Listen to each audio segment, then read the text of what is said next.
Shalom semuanya. Hari ini adalah Jumat Agung, di mana kita memperingati kematian Tuhan Yesus.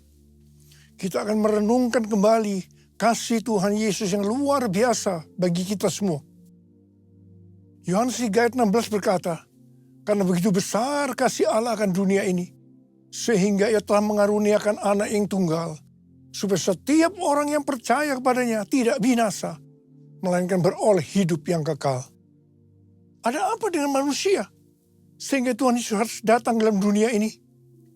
Alkitab berkata, semua orang telah berbuat dosa dan telah kehilangan kemuliaan Allah. Upah dosa adalah maut, mati, tempatnya di neraka. Neraka adalah tempat yang sangat mengerikan. Jangan sampai masuk neraka. Karena itu Tuhan Yesus datang ke dalam dunia ini untuk menyelamatkan kita semua. Bagaimana cara Tuhan Yesus menyelamatkan kita? Alkitab berkata, Tuhan Yesus yang tidak mengenal dosa, dijadikan dosa oleh karena kita semua. Supaya di dalam Dia, yaitu kita yang percaya kepada Tuhan Yesus, dibenarkan oleh Allah. Apa arti dari ayat ini? Tadi dikatakan semua orang telah berbuat dosa dan telah kehilangan kemuliaan Allah. Upah dosa adalah maut, mati. Jadi Tuhan Yesus harus mati menggantikan saudara dan saya. Salibnya, salibnya, selamanya mulia. Dosaku disucikan oleh darah Yesus. Kalau kita melihat cara mati Tuhan Yesus, saya katakan sangat-sangat tidak manusiawi. Alkitab menuliskan ada 10 tahap penderitaan Tuhan Yesus. Dari Taman Getsemani sampai Golgota. Sangat mengerikan. Tahap yang pertama, ketika berada di Taman Getsemani, Tuhan Yesus berdoa kepada Bapa dalam keadaan ketakutan. Sampai peluhnya seperti tetes-tetes darah yang jatuh ke tanah. Pada saat itu seorang malaikat turun untuk menguatkan Tuhan Yesus. Tuhan Yesus berdoa kepada Bapa, "Ya Bapakku, jikalau sekiranya mungkin, biarlah cawan ini lalu daripadaku. Tetapi jangan seperti yang ku kehendaki, melainkan seperti yang kau kehendaki." Tuhan Yesus berdoa 3 kali kepada Bapa, tapi Bapa tidak menjawab. Di sini Tuhan Yesus tahu bahwa Dia harus mengalami penderitaan ini. Di sini Tuhan Yesus mengajar kepada kita bahwa di dalam doa kita boleh menawar, tapi jangan memaksakan kehendak. Bagi yang sekarang dalam keadaan ketakutan, kita harus ingat bahwa Tuhan Yesus pernah mengalami ketakutan untuk menebus dosa kita semua. Karena itu datanglah kepada Tuhan Yesus.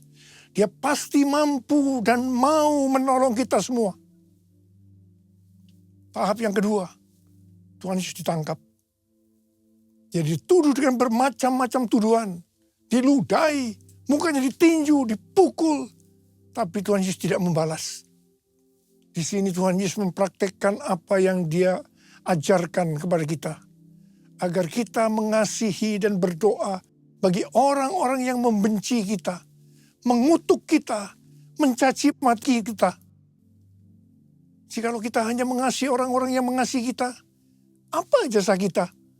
Karena orang-orang berdosa pun juga mengasihi orang-orang yang mengasihi mereka. Tahap yang ketiga, Tuhan Yesus dibelenggu dan diadili. Waktu Tuhan Yesus diadili oleh Pilatus, ternyata tidak didapati kesalahan yang membuat Tuhan Yesus harus dihukum mati. Sementara itu orang-orang Yahudi terus berteriak-teriak supaya Tuhan Yesus dihukum mati. Salibkan Dia! Salibkan Dia! Akhirnya Pilatus menyerahkan Tuhan Yesus untuk disalibkan. Tahap yang keempat, Tuhan Yesus dicambuk.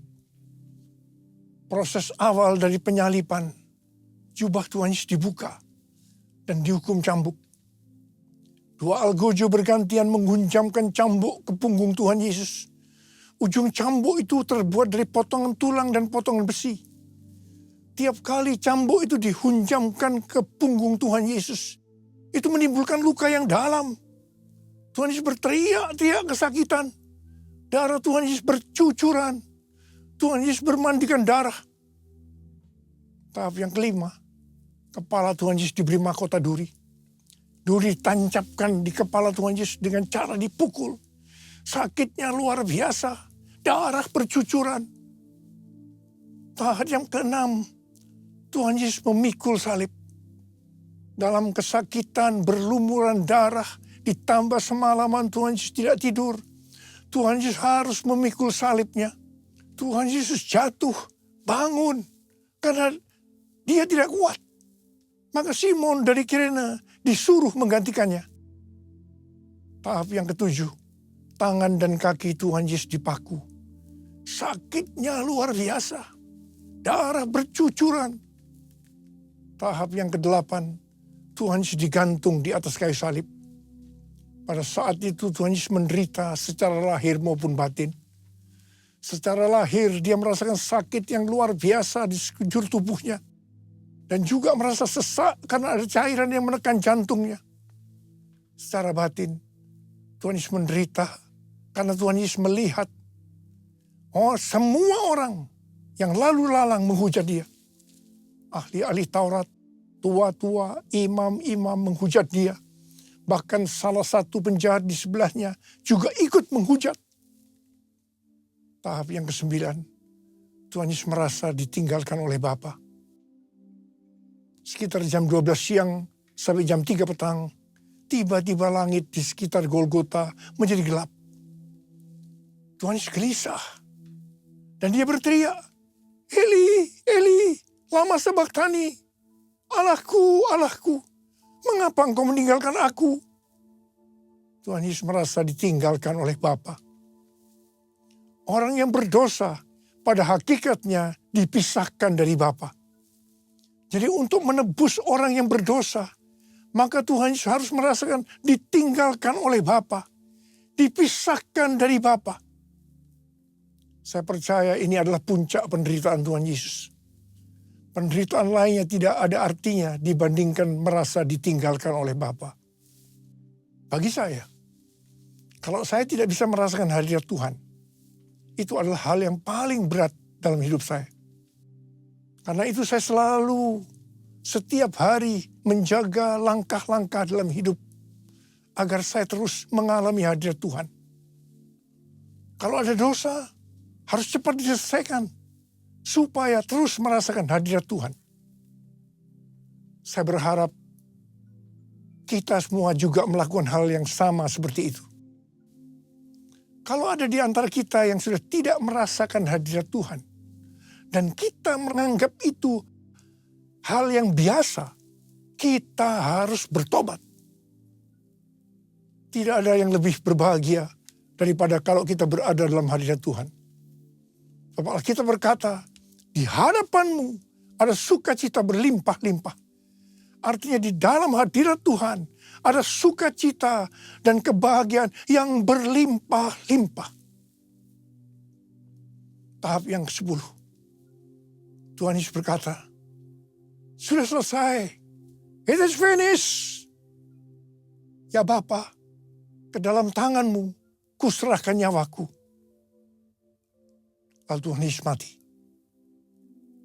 Pertanyaannya, mengapa Tuhan Yesus harus mati dengan cara demikian? Mengapa tidak dengan cara yang mudah? Dipenggal kepalanya, selesai. Mengapa Tuhan Yesus harus mati dengan bermandikan darah? Alkitab katakan, tanpa penumpahan darah, tidak ada pengampunan dosa. Untuk mengampuni dosa saudara, dosa saya. Tuhan Yesus harus mati dengan cara demikian. Selain itu, apalagi yang Alkitab katakan dengan cara mati Tuhan Yesus yang seperti itu? Yang pertama, penyakit kitalah yang ditanggungnya. Yang kedua, penderitaan kita yang dipikulnya. Dan oleh bilur-bilurnya kita disembuhkan. Tak terukur kasih-Mu Yesus, Kau telah mati gantikan diriku. Kau curahkan darah-Mu untuk tebus dosaku. Layaklah Kau Tuhan dipuji dan disembah dengan segenap hatiku.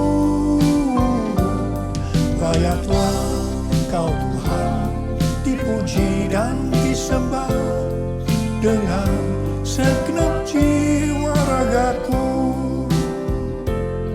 Dengan segenap jiwa ragaku.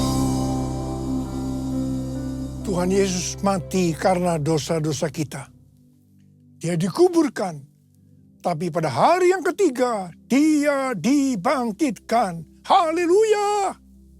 Tuhan Yesus tidak selamanya mati, tapi pada hari yang ketiga Tuhan Yesus dibangkitkan. Apa yang Alkitab katakan kalau sampai Tuhan Yesus tidak bangkit? Yang pertama, sia-sialah pemberitaan firman Tuhan. Saya di sini memberitakan firman Tuhan, tidak ada artinya, sia-sia. Tetapi puji Tuhan, Tuhan Yesus hidup. Tuhan Yesus bangkit. Pemberitaan firman Tuhan menjadi tidak sia-sia. Hal yang kedua, kalau sampai Tuhan Yesus tidak bangkit, sia-sialah kepercayaan kita. Dan kita akan tetap mati di dalam dosa-dosa kita. Demikian juga dengan orang-orang yang mati di dalam Tuhan. Mereka akan tetap binasa. Tetapi puji Tuhan, Tuhan Yesus bangkit. Kita tidak akan mati di dalam dosa-dosa kita. Tetapi kita akan bersama-sama dengan Tuhan Yesus selama-lamanya. Haleluya! Hal yang ketiga, kalau sampai Tuhan Yesus tidak bangkit, kita adalah orang-orang yang paling malang dari segala manusia. Tetapi puji Tuhan, Tuhan Yesus bangkit. Kita bukan orang-orang yang paling malang, tetapi justru orang yang paling beruntung dari segala manusia. Ada berapa banyak orang-orang yang paling beruntung dari segala manusia? Boleh angkat tangan kita. Sebab Dia hidup, ada hari esok. Sebab Dia hidup, ku tak gentar. Karena ku tahu Dia pegang hari esok. Hidup jadi berarti sebab Dia hidup. Hidup jadi berarti sebab Dia hidup. Hidup jadi berarti sebab Yesus hidup. Karena Tuhan Yesus hidup, maka ada hari esok. Karena Tuhan Yesus yang pegang hari esok saudara dan saya, Dia hidup. Dia berkata kepada kita semua, jangan kamu khawatir. Jangan kamu khawatir apa yang akan kamu makan, apa yang akan kamu minum, apa yang akan kamu pakai. Semua itu dicari oleh bangsa-bangsa yang tidak mengenal Allah. Tetapi Bapamu di sorga tahu, kamu memerlukan semuanya itu. Karena itu, carilah dulu kerajaan Allah dan kebenarannya. Maka semuanya, apa yang saya butuhkan? Apa yang saya butuhkan akan ditambahkan kepadamu. Yang percaya katakan, amin. Karena Tuhan Yesus hidup, maka mujizat-mujizat yang dilakukan oleh Tuhan Yesus masih ada sampai dengan hari ini.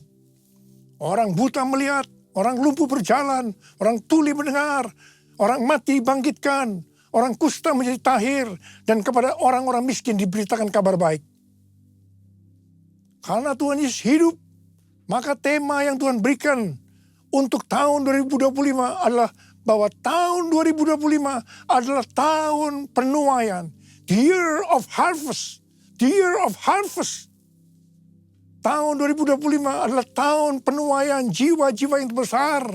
Dan yang terakhir, sebelum Tuhan Yesus datang kembali, Roh Kudus Pentakosta ketiga sedang bergerak ke seluruh dunia. Harvest now. Jesus for everyone. Jesus for everyone. Jesus for everyone. Jesus for everyone. Jesus for everyone. Jesus for everyone. Jesus for everyone. Hari-hari ini Tuhan selalu mengingatkan kepada kita tentang tahun 2033. Banyak organisasi-organisasi Kristen, aliran-aliran kekristenan yang sepakat bahwa target untuk menyelesaikan amanat agung adalah tahun 2033. Sesuai dengan Matius 24 ayat 14 yang mengatakan, kalau Injil Kerajaan ini sudah diberitakan di seluruh dunia, menjadi kesaksian bagi semua bangsa. Dengan kata lain, kalau amanat agung sudah selesai, baru setelah itu tiba kesudahannya. Baru setelah itu Tuhan Yesus datang kembali. Kata baru sesudah itu, tidak ada seorang pun yang tahu itu kapan. Bisa 1 hari, 1 minggu, 1 tahun, yang jelas tidak akan lama.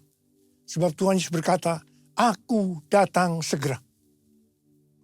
1 Petrus 4 ayat 7 berkata, kesudahan segala sesuatu sudah dekat.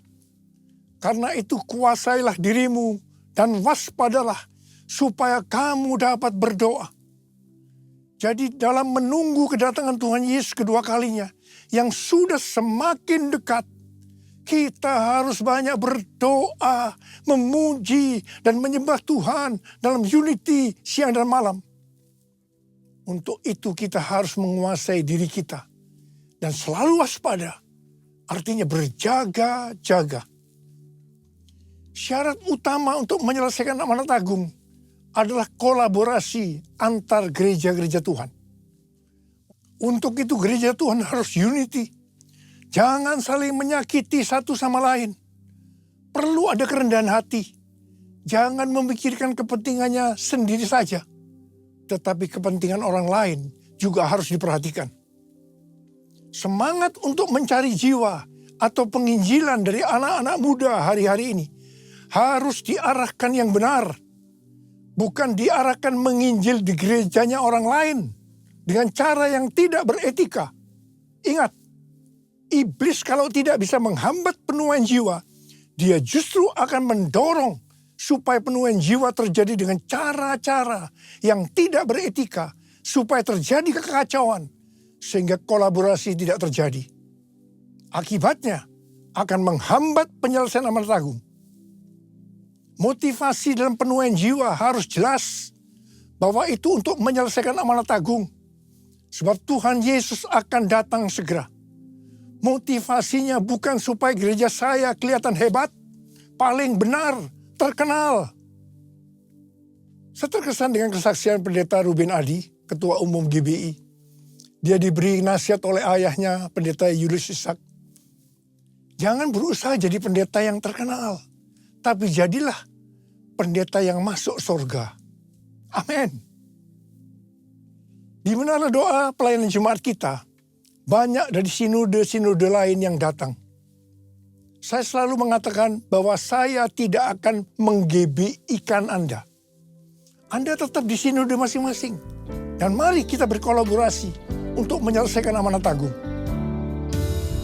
Satukan kami ya Tuhan, bersama dengan tali yang tak putus. Satukan kami ya Tuhan, bersama dengan kasih sempurna.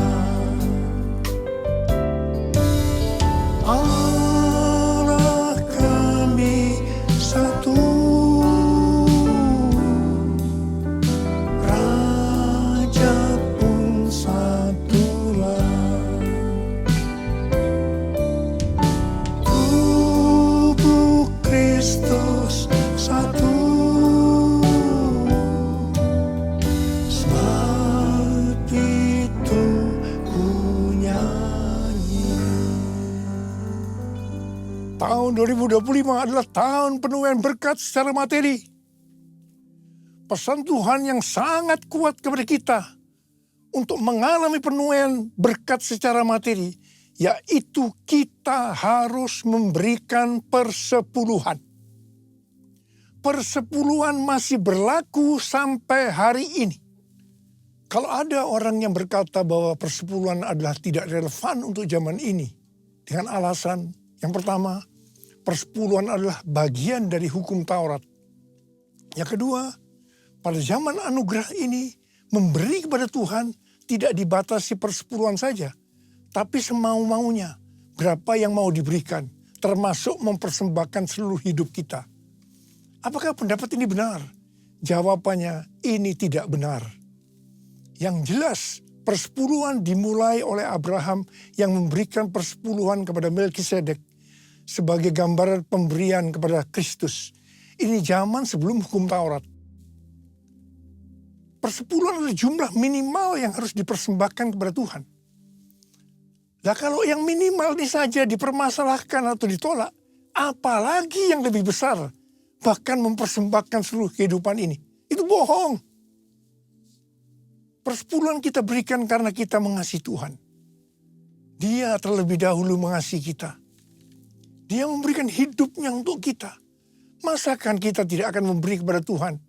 Bahkan seluruh hidup kita persembahkan kepada Tuhan.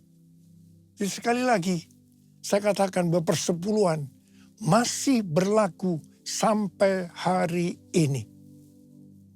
Sesuai dengan Maliakhi 3 ayat 8 sampai dengan 12. Kalau kita mempersembahkan persepuluhan, maka kita akan diberkati berlimpah-limpah. Kita akan disebut berbahagia karena kita akan bersuka cita. Haleluya. Pembayaran persembahan persepuluhan menyenangkan hati Allah. El Shaddai, El Shaddai, Allah Maha Kuasa. Dia besar, Dia besar, El Shaddai mulia. El Shaddai, El Shaddai, Allah Maha Kuasa. Berkatnya melimpah, El Shaddai. Berkatnya melimpah, El Shaddai. Mari angkat tangan kita, berbahasa roh.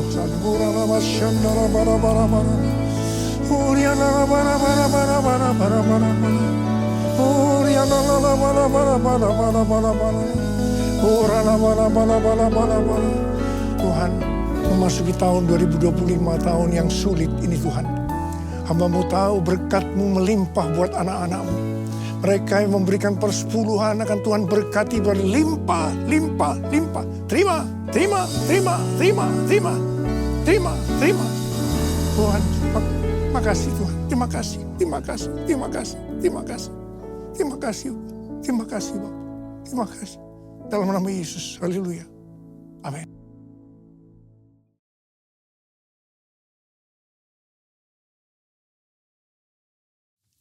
Kita akan masuk dalam perjamuan kudus. Kita akan mengingat ayat ini. Sebab setiap kali kamu makan roti ini dan minum cawan ini, kamu memberitakan kematian Tuhan sampai Ia datang. Perjamuan kudus adalah perjamuan Tuhan Yesus sendiri. Setiap kali kita masuk ke dalam perjamuan kudus, Tuhan Yesus selalu berkata, biarlah ini menjadi peringatan akan aku. Karena itu mari arahkan hati kita kepada kebaikan Tuhan. Kita akan mengingat kebaikan Tuhan. Supaya kita lebih mengasihi Tuhan Yesus. Lebih mengasihi satu dengan yang lain. Mari tundukkan kepala. Bapa, siapakah kami sebelum kami mengenal Engkau? Kami semua orang berdosa. Upah dosa adalah maut, mati. Tapi Engkau yang tidak berdosa telah dijadikan dosa oleh karena kami semua. Engkau harus turun dari sorga mulia, mati ganti kami dengan penderitaan yang luar biasa. Sungguh kalau kami pikirkan Tuhan, betapa baiknya Engkau itu. Kau jadikan kami sebagai anak-anak-Mu. Engkau tuntun, Engkau bela, Engkau berkati kami. Engkau sembuhkan, Engkau ajar kami. Ya Bapa, terima kasih. Engkau hajar juga kalau kami berbuat salah. Ya Tuhan, terima kasih. Terima kasih. Engkau ampuni kami. Itu Engkau ya Aba. Itu Engkau ya Aba. Tuhan akan memberkati kita semua melalui perjamuan kudus.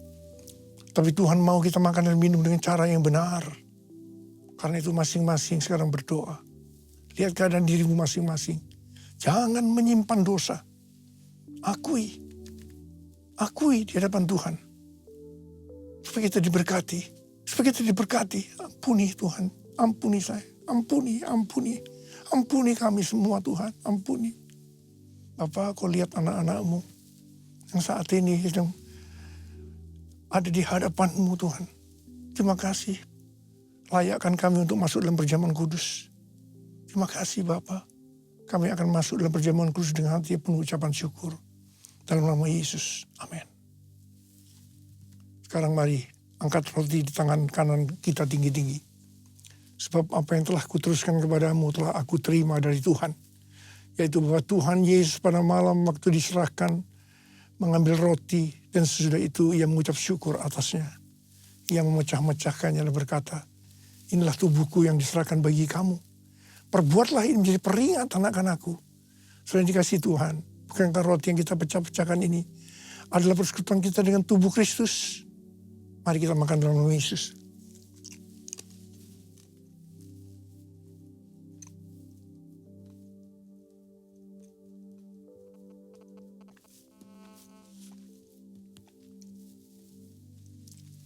Angkat cawan di tangan kanan kita tinggi-tinggi. Demikian juga ia mengambil cawan sesudah makan lalu berkata, cawan ini adalah perjanjian baru yang dimeteraikan oleh darahku. Perbuatlah ini setiap kali kamu meminumnya menjadi peringatan akan aku. Sering kasih Tuhan.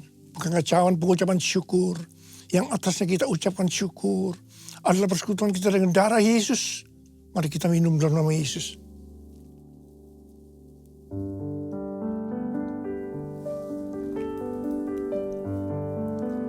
Ucapkan syukur dan terima kasih dengan suara.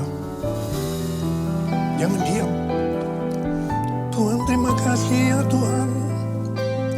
Tuhan terima kasih Tuhan. Tuhan terima kasih. Terima kasih ya Tuhan. Terima kasih. Bapa berdoa buat anak-anak-Mu semua. Tuhan, Engkau jamah kami. Terima kasih Engkau mengurapi kami. Terima jamahan Tuhan hari ini. Terima. Terima pengurapan Tuhan. Terima. Oh, terima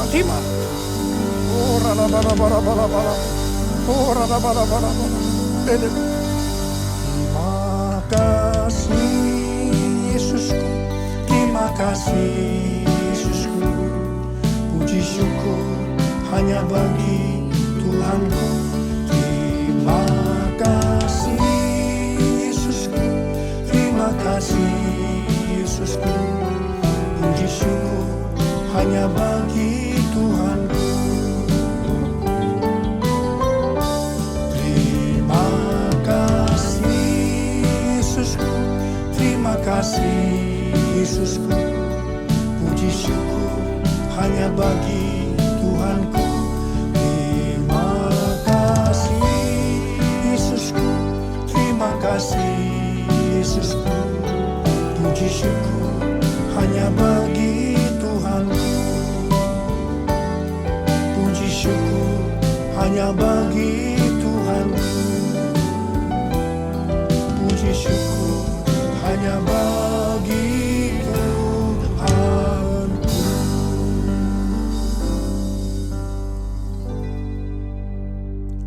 Sekarang terimalah berkat Tuhan.